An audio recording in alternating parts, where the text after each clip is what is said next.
maître de conférence en droit public à l'université Nice-Côte d'Azur.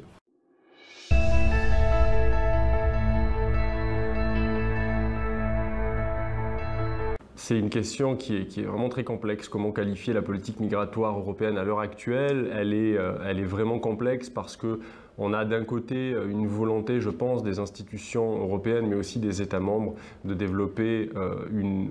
politique migratoire qui se veut véritablement économique, une immigration choisie, et on le voit à travers certains instruments qui ont été adoptés, même si certains ont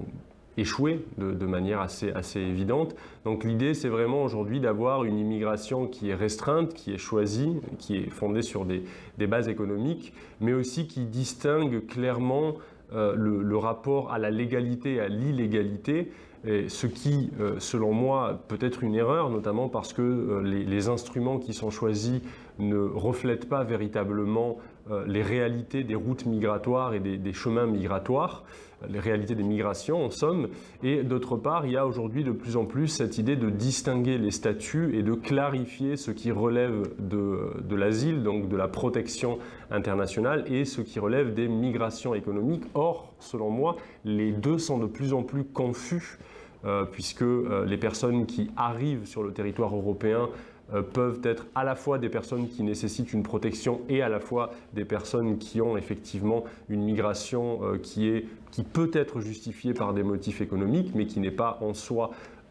dirimant. Donc c'est toutes ces questions qui sont mélangées et qui font qu'aujourd'hui, je pense, la politique migratoire est dans une grande confusion. Et les institutions européennes ajoutent malheureusement parfois à la confusion en n'étant pas, je pense, elles-mêmes véritablement persuadées de la pertinence de certains choix qui sont faits.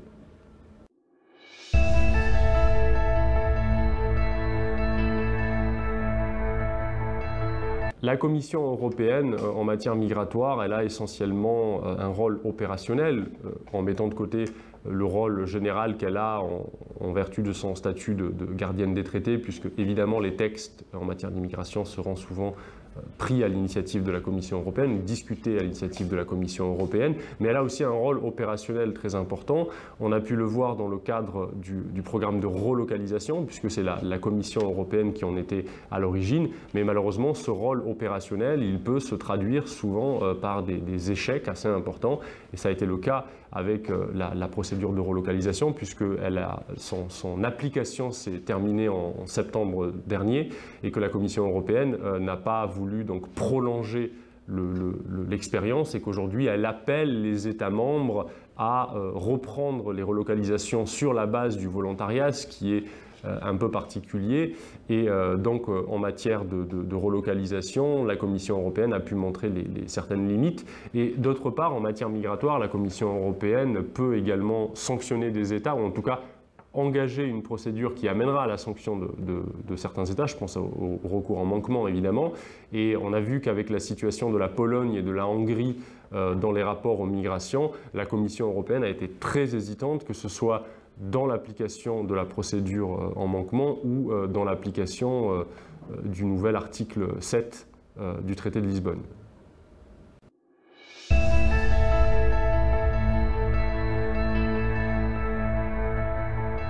De la théorie à la pratique, les institutions européennes ont un rôle en matière migratoire, un rôle qui s'est précisé, qui s'est confirmé, notamment depuis le traité d'Amsterdam, mais évidemment, dans la pratique, toutes les bonnes volontés ou toutes les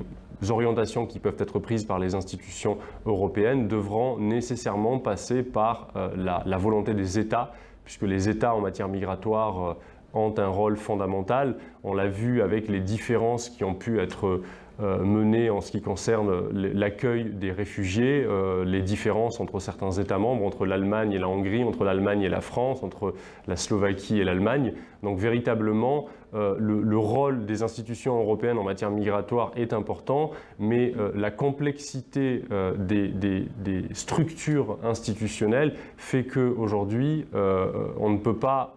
imaginer une politique migratoire européenne qui se passerait de la volonté commune des États. Et à l'heure actuelle, le problème, c'est qu'on a des États qui sont complètement éclatés sur leur rapport aux migrations, sur leurs besoins de migration et sur leur traitement, notamment des migrants,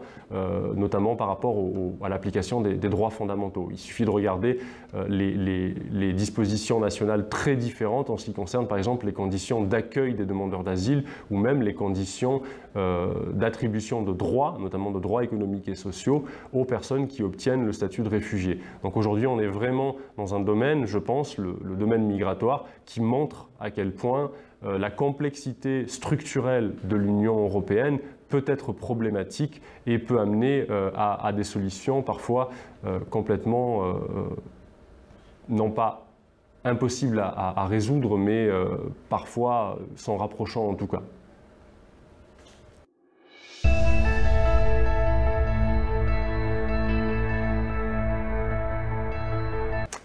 Les deux existent et selon moi, le problème c'est d'essayer de distinguer les deux. Qu'est-ce qu'on appelle immigration humanitaire? L'immigration humanitaire, ce serait essentiellement le statut de réfugié ou les statuts qui s'en rapprochent, la protection subsidiaire par exemple, mais on sait que le statut de réfugié dans l'Union européenne a été élaboré sur le fondement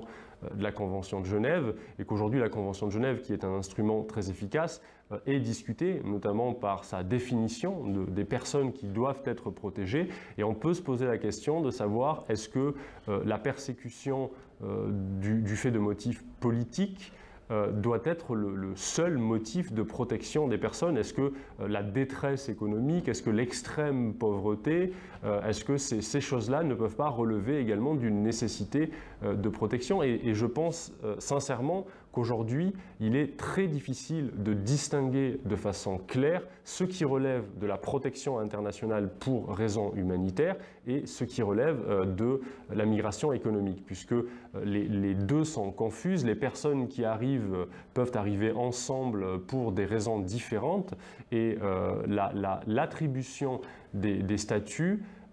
peut être problématique. Selon moi, il y a une erreur dans le fait de vouloir absolument opposer ou en tout cas conditionner l'accueil de certains migrants à l'exclusion d'autres personnes. C'est ce qui est fait aujourd'hui dans l'Union européenne, notamment dans les instruments qui rappellent que pour accueillir des personnes dans des conditions décentes, il faut nécessairement se montrer plus strict envers les personnes qui sont en situation irrégulière, alors que d'autres, dans d'autres zones du monde, je pense à l'Amérique du Sud notamment, légifère plutôt dans l'autre sens en disant que les personnes en situation irrégulière doivent être traitées comme n'importe quel migrant, et ce n'est pas le cas aujourd'hui dans l'Union européenne, et j'en veux pour preuve la jurisprudence de la Cour de justice qui, depuis l'arrêt El Dridi en 2011, a refusé de condamner la pénalisation du séjour irrégulier, alors que justement le qualificatif même de séjour irrégulier implique de considérer qu'on est dans le cadre d'une infraction certes, mais d'une infraction administrative et qui ne relève pas du droit pénal en la matière.